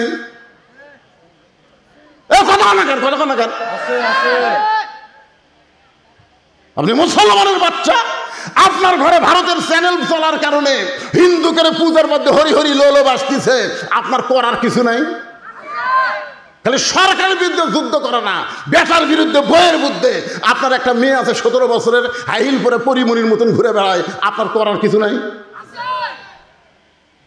কি করেন? আপনার মেয়েকে কোনোদিন বলেছেন যে মা, আল্লাহ নবী বললেন, ফাতেমা তুমি নবীর মেয়ে হওয়ার কারণে আল্লাহ তোমাকে জান্নাত দেবে, এইটা কখনো মনে করো না মা। জান্নাতে যদি যাবার চাও, তাহলে জান্নাতের আমল করে তোমাকে জান্নাতে যেতে হবে। ফাতেমা বলতেছে, বাবা আমি মনে করেছিলাম আপনি আল্লাহর বিশ্ব নবী, আর আপনার মেয়ে হওয়ার কারণে আল্লাহ হয়তো আলাদা একটা কি আলাদা একটা সুযোগ দেখেন। নবীর মেয়ে বলতেছে আপনি বিশ্ব নবী, আর আপনার মেয়ে, আল্লাহ আমাকে আলাদা একটা সুযোগ দিবি না? আল্লাহ রাসূল বলেন, ফাতেমা জান্নাতে যদি যাবার চাও, জান্নাতের আমল করে জান্নাতে যেতে হবে। ফাতেমা বললেন, বাবা তাহলে জান্নাতের আমল কি? আল্লাহ রাসূল বললেন, নামাজ, রোজা, বিয়ে হলে স্বামীর কথা মতো চলা, আর সতীত্বের হেফাজত পর্দা করা। ফাতেমা, নামাজ সবসময় পড়া লাগবে না, 24 ঘন্টায় 5 বার পড়লে হবে। রোজা সবসময় করা লাগবে না, সারা বছরে 1 মাস রোজা থাকলে হবে। স্বামীর খেদমত সবসময় করা লাগবে না, বিয়ে হওয়ার পরে স্বামীর খেদমত করা লাগবে। বিয়ের আগে কোনো খেদমত নাই, জোরে কোন কথা ঠিক কিনা? আর হামাকের শালাশালিগুলো পার করতে বিয়ের আগে 14 ফেব্রুয়ারি পালন করে, জোরে কোন কথা ঠিক কিনা? আর সতীত্বের হেফাজত, পর্দা, ফাতেমা, এইটার কোনো সময় নাই, এটা সব সময় আমল করা লাগবে। ও ফাতেমা, তুমি যদি পর্দা নিশি হতে পারো, বাকি 3টা আমল আল্লাহ তোমার জন্য সহজ করে দিবে। তুমি যদি পর্দা নিশি হবার পরও বাকি 3টা আমল তোমার জন্য আল্লাহ সহজ করে দিবে। ফাতেমা বললেন, বাবা তাহলে এই মুহূর্তে আমি পর্দার মধ্যে ঢুকে গেলাম। আপনি বলেন তো, পর্দার মধ্যে যদি মোস্তাকের বউ থাকতো, তাহলে বাংলাদেশের কোনো সাংবাদিক কেউ ধরতো? এই যে বুড়া মোস্তাককে চেংড়ি বিয়ে করছে, কথা কর না কেন? একটা বুড়া মোস্তাক বিয়ে করেনি, চেংড়ি। ওই চেংড়ি যদি বোরকার মধ্যে রাখতো, সবসময় পর্দার মধ্যে রাখতো, তাহলে সাংবাদিক যেত? পর্দার মধ্যে বুড়ি না ছুড়ি কেমনি বুঝবি? কিন্তু শালা বুড়া বয়সে বিয়ে করছে, আবার বেয়া পর্দা করিলে ঘুরতেছে, ধরা খাচ্ছে, ধরে কথা কর না কেন?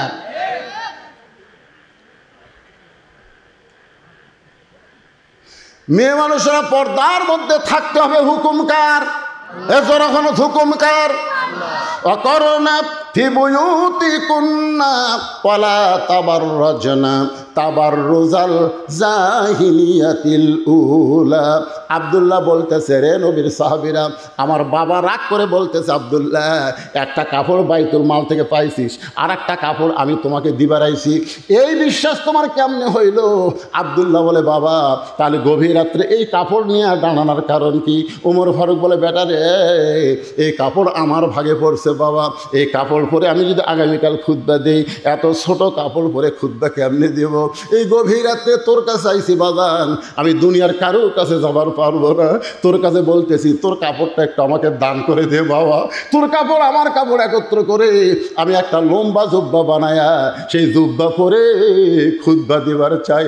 আব্দুল্লাহ বলে, আমার নতুন কাপড়টুকু আমার বাবাকে দান করার কারণে বাবার কাপড় আমার কাপড় একত্র করে বাবা লম্বা জুব্বা বানায়া খুতবা দেয়। এখন বলো, খুতবা শোনা যায় কি না যায়? সমস্ত সাহাবীরা চিল্লায় বলতেছে, আল্লাহর কোরআনকে গ্রহণ করলে, কোরআন অনুযায়ী আমল করলে এমন নেতাই মানুষ পেয়ে যায়। কেমন নেতা? আমরা যারা ওয়াজ শুনতেছি, আমরা আল্লাহর কোরআনকে গ্রহণ করলে আল্লাহ আমাদের ভাগ্যে ভালো নেতা দিবে। কথা কন না, কথা কন না কেন? এইভাবে মরে দেখেন। আল্লাহ বলেছে, মুসলমানের ঘরে খালি জন্ম নিলেই হবে না, লা তামুতুন্না ইল্লা ওয়া আনতুম মুসলিমুন, যতক্ষণ মুসলমান না হবি ততক্ষণ মরিস না। ধরে কোন কথা ঠিক কিনা? মুসলমান হয়ে যদি মরতে চায়, তাহলে আল্লাহর কোরআনকে গ্রহণ করার দরকার আছে না নাই? আমার মায়েরা অনেকেই পর্দার অন্তরে বসে আছেন। আমি আমার মায়েদের জন্য সামান্য ওয়াজ করার পরে আবার ফিরে আসতেছি। আল্লাহর প্রশংসা করার কারণ হলো যে কোরআন থেকে আপনার তাফসির শুনবেন। যে আয়াতটা আপনাদের সামনে আমি তেলাওয়াত করেছি, এই আয়াতের উপরে একটু তাফসির করবো, শুনবেন না ভাই? আয়াতটা কি? যারা আলেম ওলামা তারা বুঝতেছেন, আমি আয়াতটা আর একবার পড়ি, আপনারা একটু শোনেন, শুনলেও সব আছে, আছে না নাই? ওয়াইজা কুরিয়াল কোরআন ফাসতামিউ লাহু আনসিতু লাআল্লাকুম তুরহামুন। এমন একটা কিতাব আল্লাহ, যেটা শুনলেও সব। চুপ থেকে যদি আপনারা শোনেন যে কি বলতেছে, ইন্নামাল মুমিনুনা আল্লাযীনা ইযা যুকিরাল্লাহু ওয়াজিলাত কুলুবুহুম ওয়া ইযা তুলিয়াত আলাইহিম আয়াতুহু জাদাতুহুম ঈমানাও ওয়া আলা রাব্বিহিম ইয়াতাওয়াক্কালুন।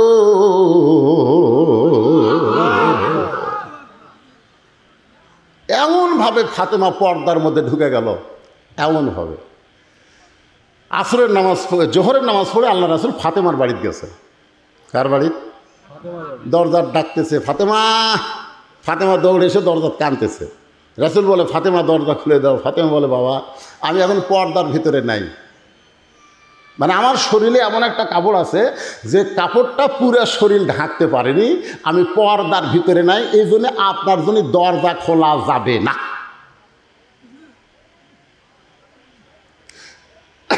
আল্লাহ রাসূল চলে গেলেন। আসরের নামাজের পরে নবীর মন আর সহ্য করতেছে না, নবী আবার ফিরে আসলেন। এসে বললেন, ফাতেমা একটু দরজা খোলো। ফাতেমা বলতেছে, বাবা আপনার কি ধৈর্য নাই? আমার পরনে এমন একটা কাপড় আছে যে উপর দিকে ঢাক পারে গেলে নিচের দিকে বার হয়, নিচে ঢাকলে উপর ঠিক মতো ঢাকে না।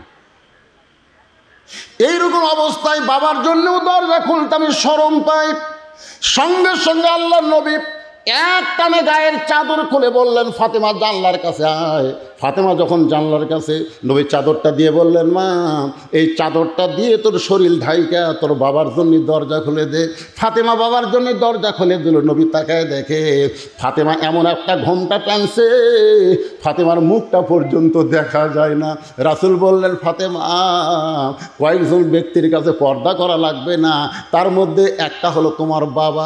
এইভাবে মুখ ঢেকে আসো, তোমার মুখটাও যে আমি দেখতে পাই না। ফাতেমা বলতেছে, বাবা আমার মুখটা দেখলে আপনার বড় কষ্ট হবে, বাবা আপনি আমার মুখটা দেখেন না।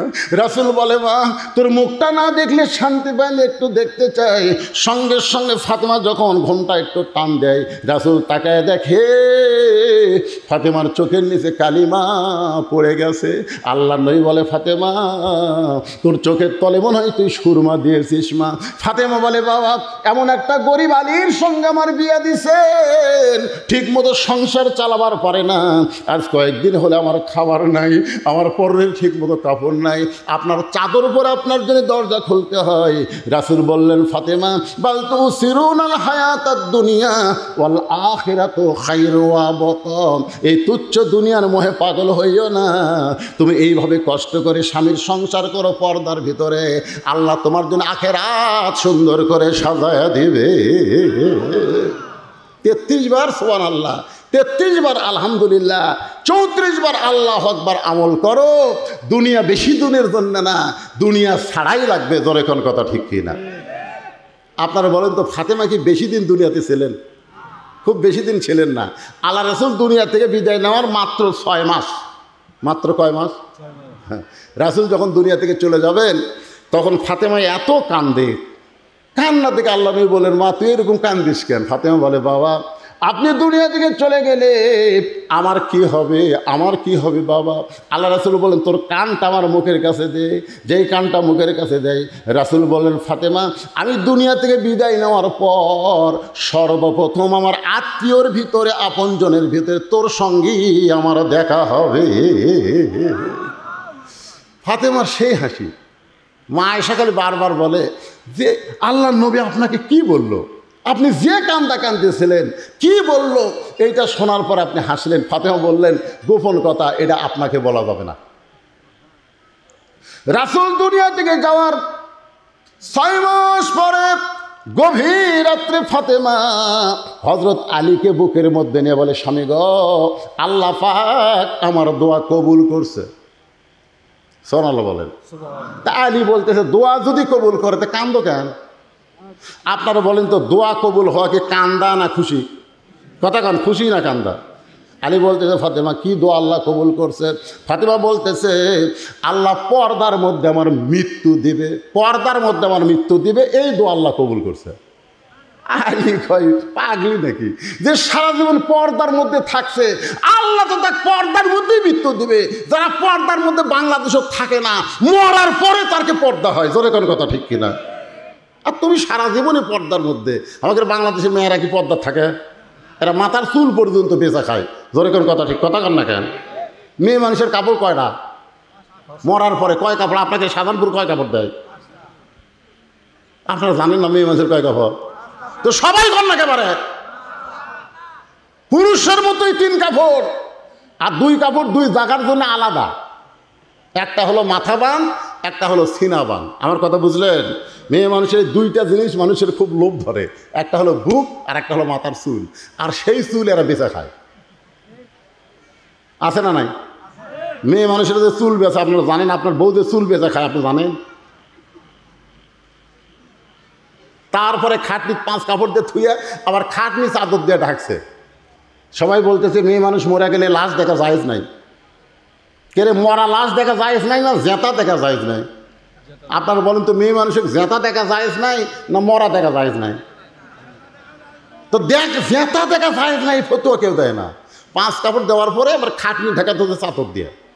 ফেরেশতা এসে ঘুরতেছে আর বলতেছে, আল্লাহ, এই মেয়ে যখন বাসায় ছিল সাধারণপুর মধ্যপাড়ার সবাই অক্সিনে ওই ভোটার ডালা ছিল। আল্লাহ, ভোটার ডালা ছিল, ধরে করে কাঠ ডালা ছিল।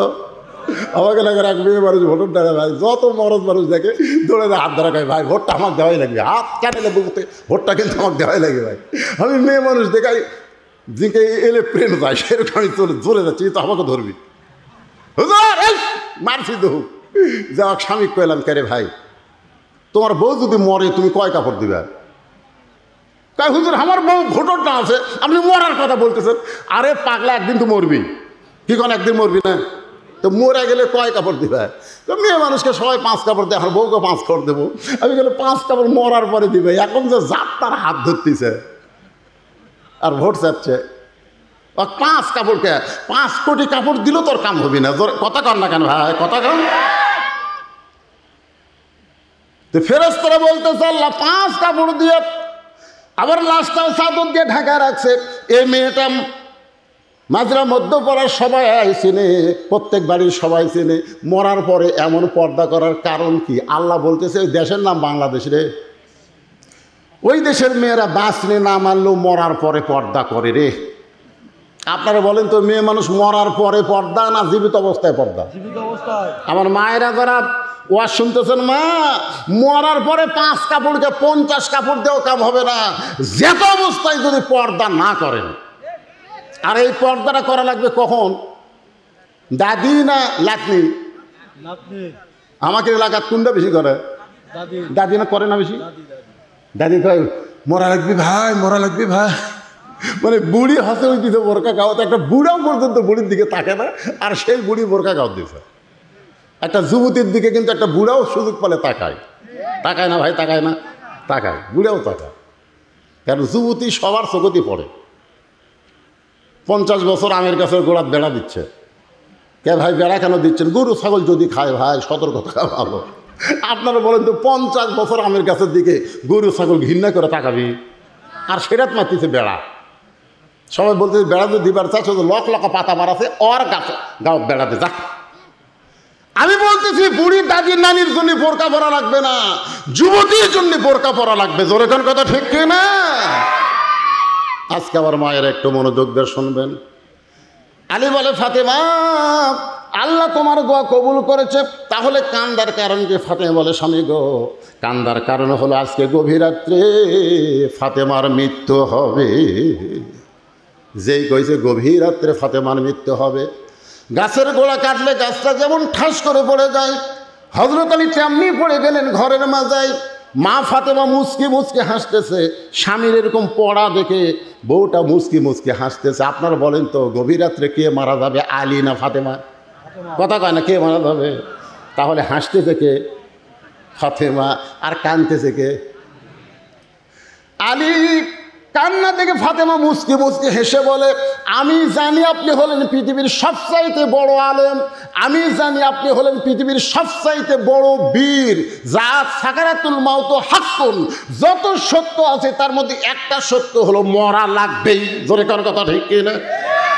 আপনি যত সত্য আছে, সব সত্য কিন্তু হিন্দুরা বিশ্বাস করে না, সব সত্য কিন্তু খ্রিস্টানরা বিশ্বাস করে না, কিন্তু হিন্দু বৌদ্ধ খ্রিস্টান ইহুদি সবাই বিশ্বাস করে মরা লাগবেই। কিন্তু আমাদের বাংলাদেশের কতগুলা বিশ্বাস কর না।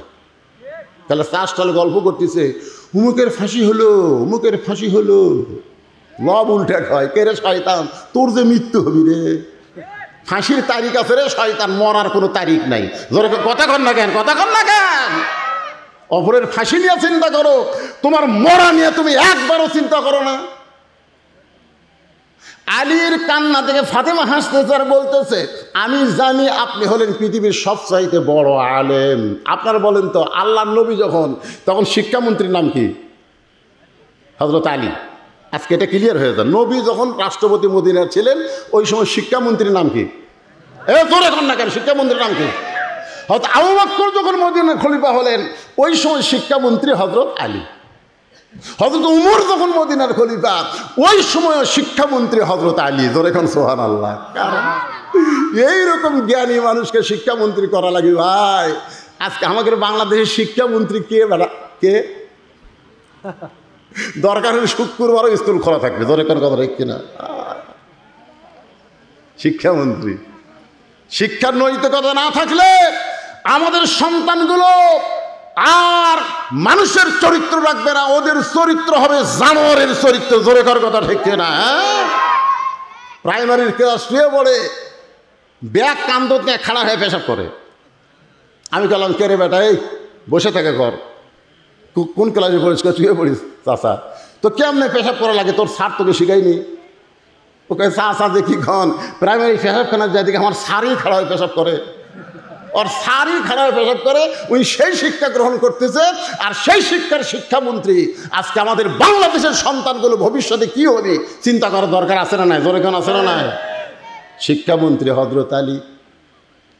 আল্লাহ রাসূল বলেন, আনা মাদিনাতুল ইলমি ওয়া আলী বাবুহা, আমি হচ্ছে এলিমের শহর, আলী হচ্ছে তার দরওয়াজা।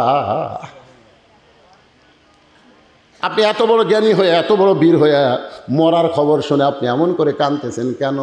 কারণ আসলে যাইতে হবে। এ কথাটা সবাই বিশ্বাস করে সুন্দর করে সুরে সুরে বলেন, যাওয়া কিন্তু লাগবে। তাহলে সবাই বলেন আসলে। আল্লাহ, কারা কারা বলতেছেন আল্লাহ? আচ্ছা, এই কথা কি মিথ্যা না সত্যি? তাহলে একটু জোরে কর না কেন? আপনার কান্দের ফেরেশতারা ওরা কি মনের খবর জানে? তাই আপনি জোরে বললি তোরা লিখবি। আসলে কবে? আচ্ছা, যাওয়ার যে বিষয়ে যাওয়ার তারিখ নাই, তাহলে আমাদের যে সাইজ বর্তমানে, এই সাইজে যদি আমরা মরি ভাই, আপনি বলেন তো কোনো বেনামাজি যদি মরে যায়, ওই কবরত যাওয়ার পরে প্রথম প্রশ্ন কি হবে? আপনারা এগুলো জানেন না? বেনামাজি মরিছে, মুনকির নাকি যা বলতেছে মান রব্বুকা, তোর রবকে? না না, বেনামাজি। বেনামাজি যা পিটন খাবি ভাই। আর নামাজি যখন কবরে যাবে, মুনকির নাকির যখন বলবে মান রব্বুকা, তোমার রবকে? ওই যাক প্রশ্ন করতেছে আল্লাহ, তার চোখে ঘুম দিয়ে তুই ওই ঘুমের থেকে চেতনই পাবি না। মুনকির নাকির প্রশ্ন করতেছে মান রব্বুকা, তোমার রবকে? এমন সময় নামাজ খাড়া হয়ে বলবে, এই মুনকির নাকির, এই দুনিয়ার কষ্টের জীবন শেষ করে কবরে তো আরামের ঘুম পাড়তেছে, কিসের প্রশ্নটা? তো কই ভাই আপনি কে? এটা আরামে লাশ ঘুম পাড়তেছে, আপনি কে ভাই? আমার নামাজ। নামাজ মান রব্বুকা প্রশ্ন করতেছিস, এই সারা জীবন কয় ওয়াক্ত নামাজ পড়ছে হিসাব দে। মুরগি নাকির আমার কাছে তো ক্যালকুলেটর নাই। তো ক্যালকুলেটর নাই তো মান রব্বুকা প্রশ্ন করিস? যতবার মসজিদের মধ্যে ঢুকছে নামাজের নিয়ত করে এই লোকটা বলছে আলহামদুলিল্লাহি রব্বিল আলামিন। যখনই রুকুত গেছে সকলে বলছে সুবহান রাব্বিয়াল আযীম, সেইদার দিয়ে বলছে সুবহান রাব্বিয়াল আলা। তো দুনিয়াতে এতবার রব রব করে কবরত কেবল ঘুমাইছে, আর আবার রব। মুনকির নাকির কয় আল্লাহ, তোমার বান্দাকে মান রব্বুকে প্রশ্ন করার পরে নামাজ যে গরম আছে, আল্লাহকে যে নামাজ যে কবরে আইছে তার সব উত্তর হয়ে গেছে। জোরে কর সুবহানাল্লাহ, জোরে কর সুবহানাল্লাহ। আর যারা বেনামাজ হয়ে মরতেছেন, কি মন খারাপ করতেছেন? মসজিদের উন্নয়ন মানে খালি মসজিদ, হায় রে কি করে ফেলা দিতে রে। আহ,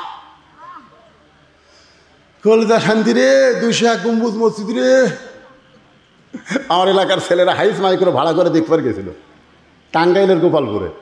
আশা করি হুজুর দেখছেন আপনি? সেই মসজিদ হুজুর, আমরা ছাদের উপরে যা গম্বুজ গুনছি হুজুর, 201টা।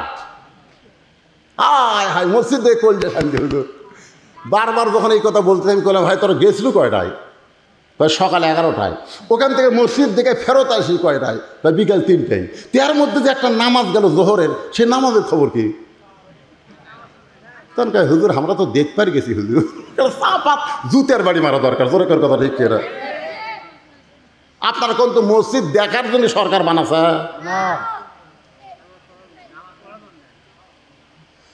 তাহলে মসজিদের উন্নয়ন মানে মসজিদকে সুন্দর করে সাইজ করা না, মসজিদের উন্নয়ন হলো মুসল্লি কালেকশন। ধরে কোন কথা ঠিক না? আজকে বাংলাদেশের বক্তারা মুসল্লি কালেকশন না করে খালি মসজিদে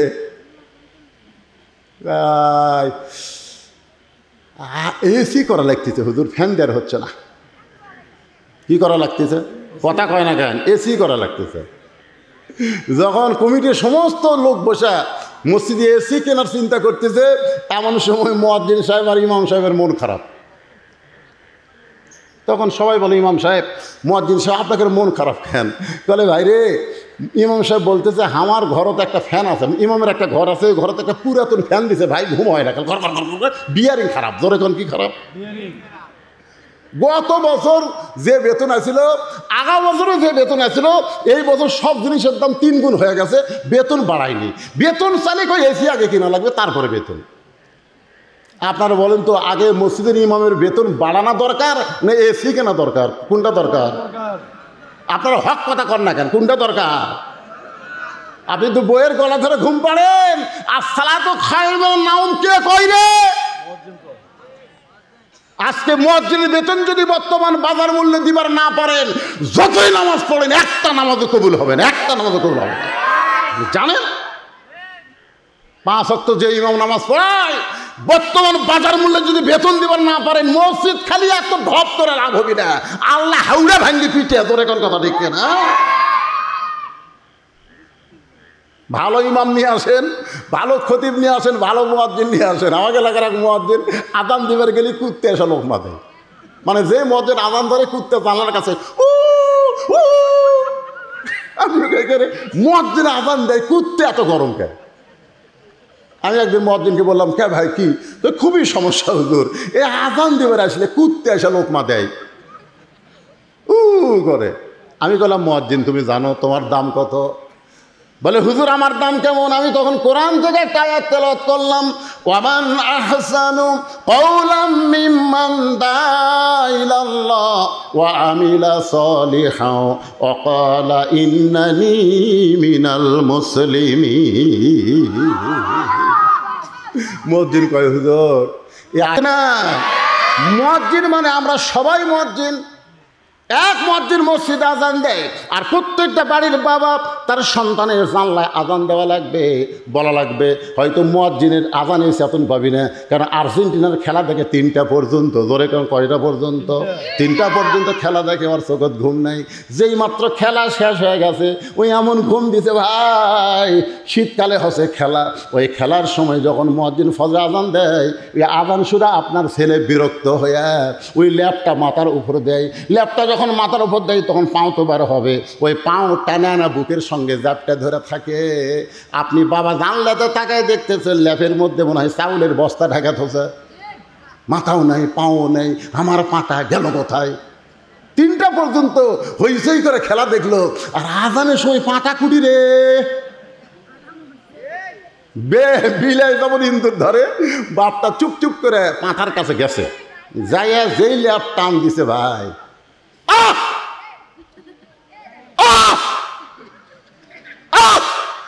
বেটা চিল্লা খাবা, আপনি নামাজ পড়া বাদ দেয় আমার ঘরে ঢুকে করতেছেন কেন? করার কারণ হলো তোর সাইজ আর সকাল হলে সাইড থেকে কুত্তার সাইজ একই সাইজ রে। তুই ওর বেটা না কুত্তার রে? আপনি বেটা কুত্তা করছেন আব্বা? শয়তান, 3টা পর্যন্ত খেলা দেখিস, মেসি কিভাবে পাস করে গোল করে ওইটা তুই কবার পারিস, নেইমার কি করে গোল করলো সেইটা কবার পারিস, আর শালার বেটা শালা মসজিদে আজান দেয়, তুই এত মশলা করে ওঠ ওঠ চল। এই এই সুটটা গুলো বেশি পাগলা হয়ে গেছে, ভালো করে শোন।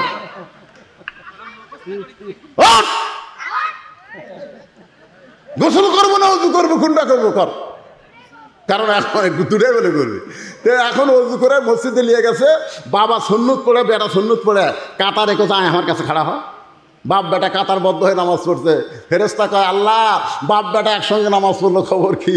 আল্লাহ কয় বেটা যতই আর্জেন্টিনার খেলা দেখুক রে, ইহুদি খ্রিস্টানের খেলা দেখলে কি হবে, বাবার সঙ্গে জামাতে নামাজ পড়েছে, আমি আল্লাহ ঘোষণা দিলাম বাপ বেটা দুটাই জান্নাতি। এটা হচ্ছে মুসল্লি কালেকশন। ধরে কোন কথা ঠিক না? তাহলে বুড়া চুলা ভাঙ্গা চুলালে হবে না, লাঠি লুট তুলিয়া দাদা আসা লাগবে। জোরে কোন ঠিক? একটু মনোযোগ দিয়ে শুনবেন। ফাতেমা ডাকতে বলে স্বামী গো, এই দুনিয়ার সবচাইতে সত্য কথা হলো আসলে যাইতে হবে। জোরে কোন আসলে যাইতে হবে। ও গো স্বামী, আমি চলে যাওয়ার পরে আমার 3টা চাওয়া আপনাকে পুরা করা লাগবে। 1 নম্বর চাওয়া হলো রাতের অন্ধকারে আমাকে দাফন করবেন। আমি রাতের বেলা মরে যাব আর দিনের বেলা কবর দিবেন, তাহলে আমার পর্দার খেলাফ হয়ে যাবে। রাতের অন্ধকারেই আমাকে দাফন করবেন। আমার 2 নম্বর চাওয়া হলো আমার কোনো জানাজার ব্যবস্থা আপনি করবেন না।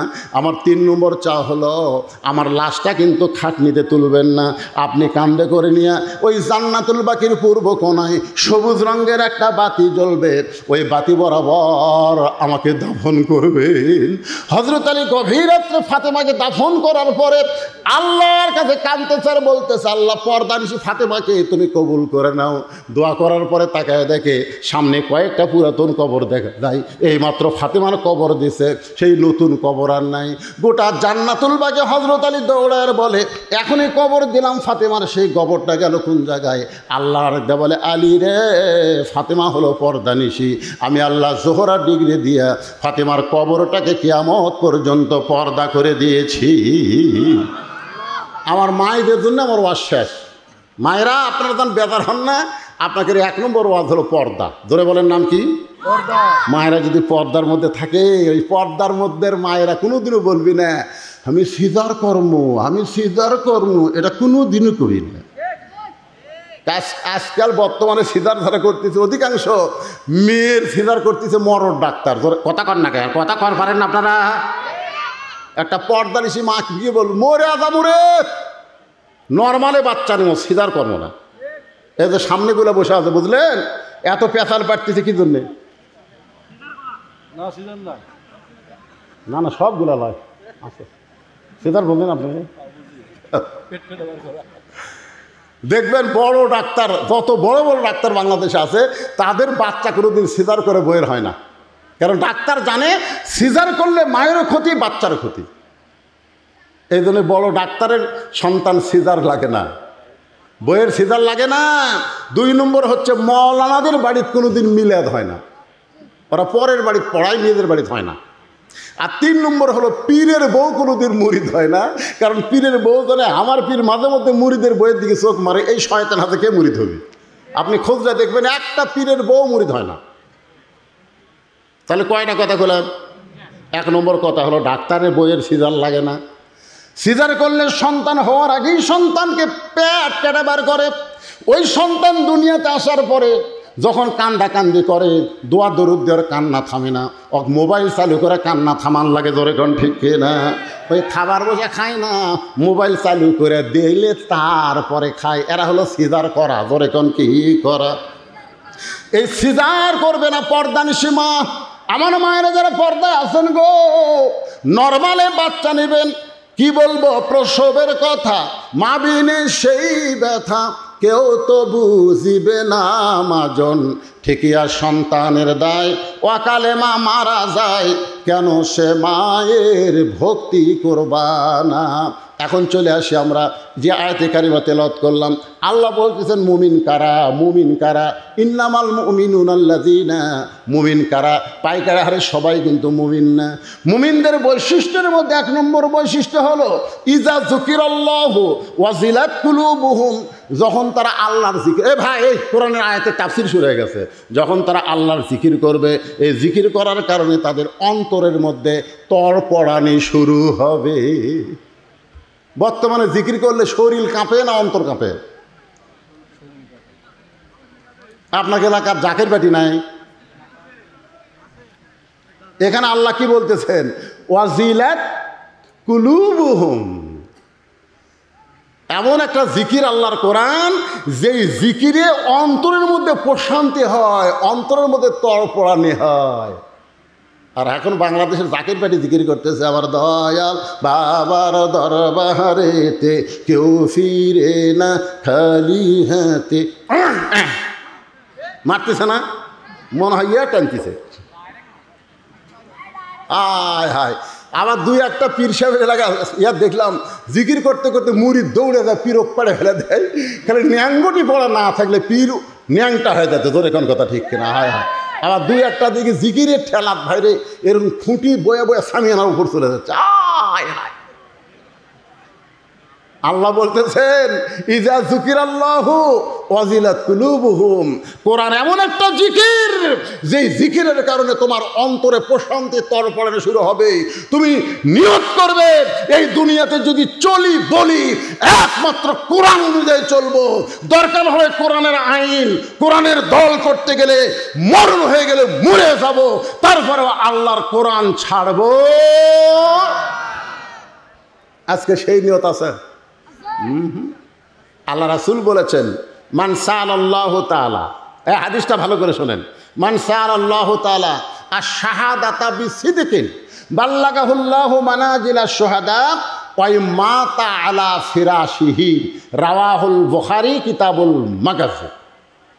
এই কোরআনের দল কোরআনের আন্দোলন করে আর নিয়ত করে বাংলাদেশে কোনো একদিন কোরআনের আইন দিয়ে চলবে, এই নিয়তে ইসলামী আন্দোলন করে। তাদের নিয়ত আছে আজ না হোক আগামীকালে একদিন না একদিন বাংলাদেশে কলেমার পতাকা পথ পথ করে উড়বে। এই নিয়তে তারা দল করে কার?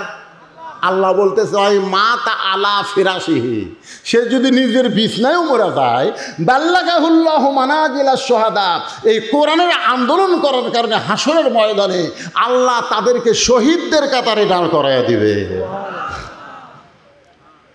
ওয়াইযা তুলিয়াত আলাইহিম আয়াতুহু যাদাতুহুম ঈমানান, এই কোরআনের আলোচনা শুনলে তাদের ঈমান বেড়ে যাবে। তাদের ঈমানটা বলবে আমরা দুনিয়াতে থাকার জন্যে আসি নাই, যাওয়ার জন্যে। ভাই শোনেন, আমি বেশি রাত করবো না তো, গরমের দিন তাড়াতাড়ি শেষ করবো, একটু মনোযোগ দিয়ে শেষ কথাগুলো না শুনতে বুঝতে পারবেন না।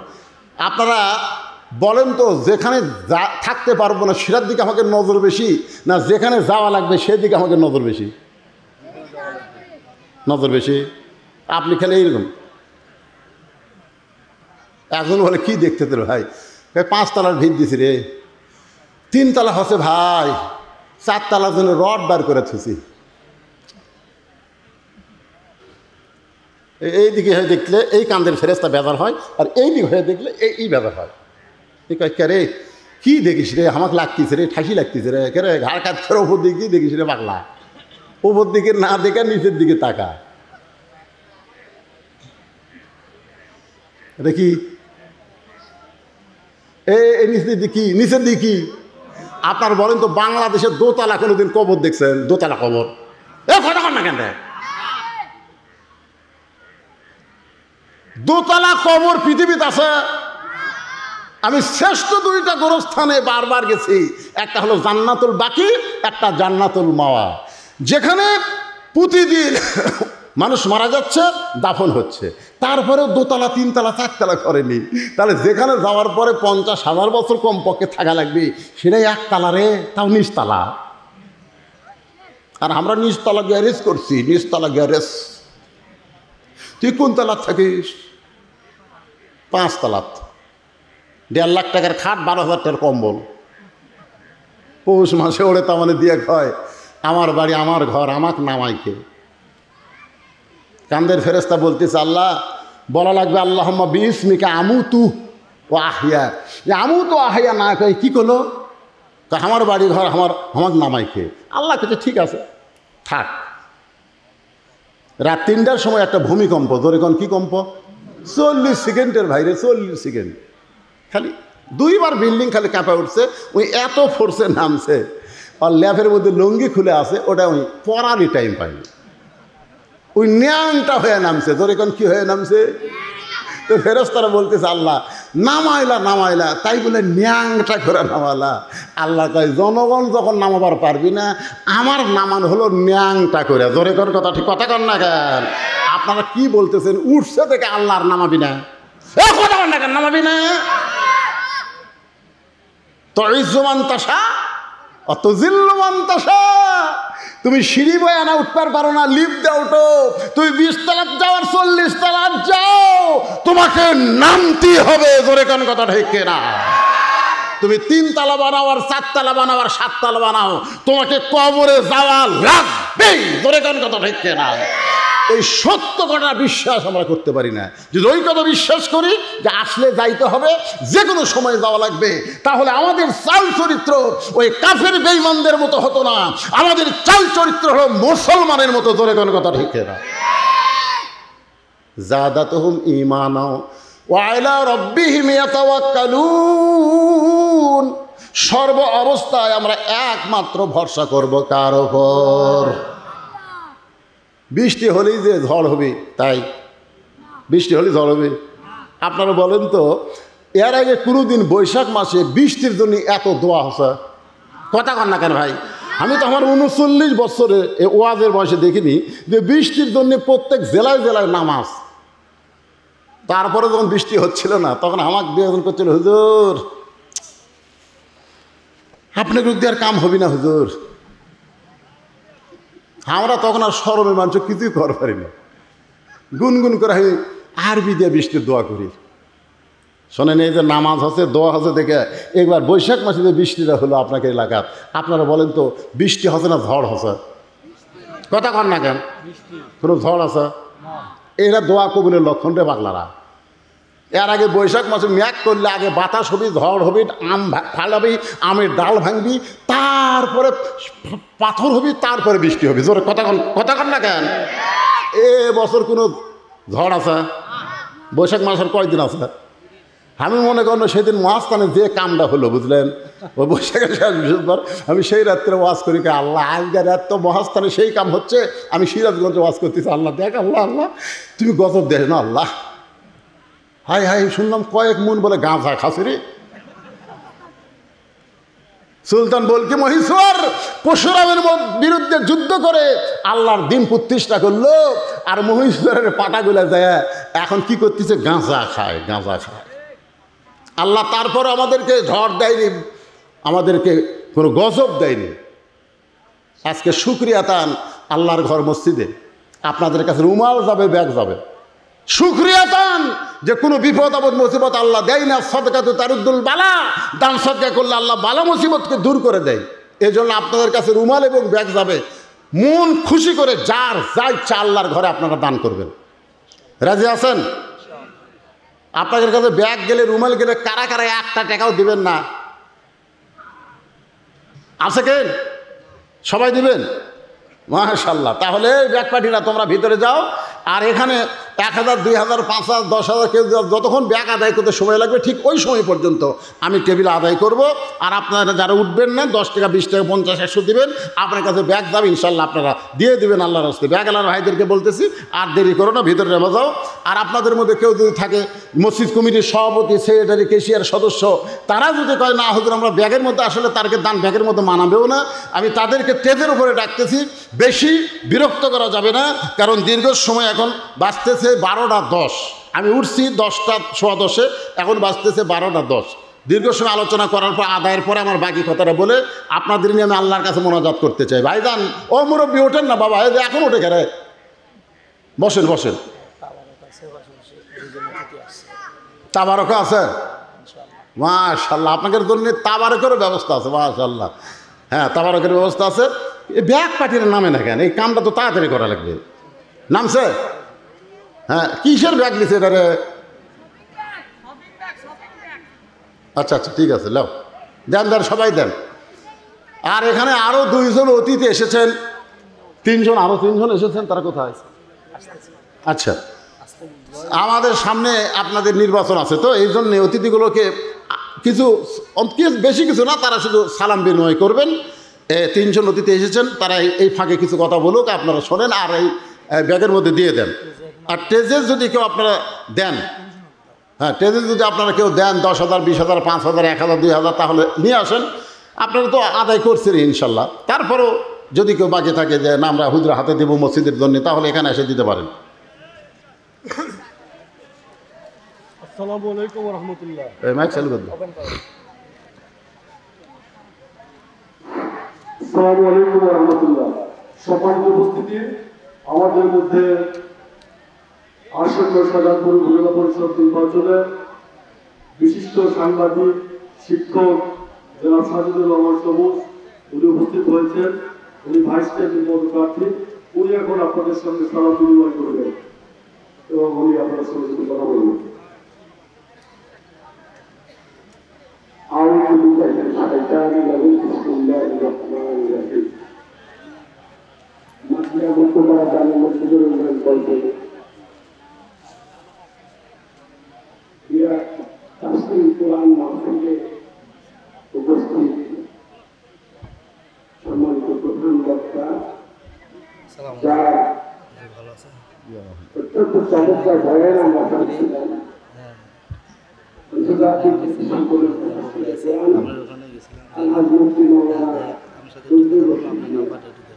আমার লোক আছে, তারিখ আছে, আছে আছে আমাদের উপস্থিত আছে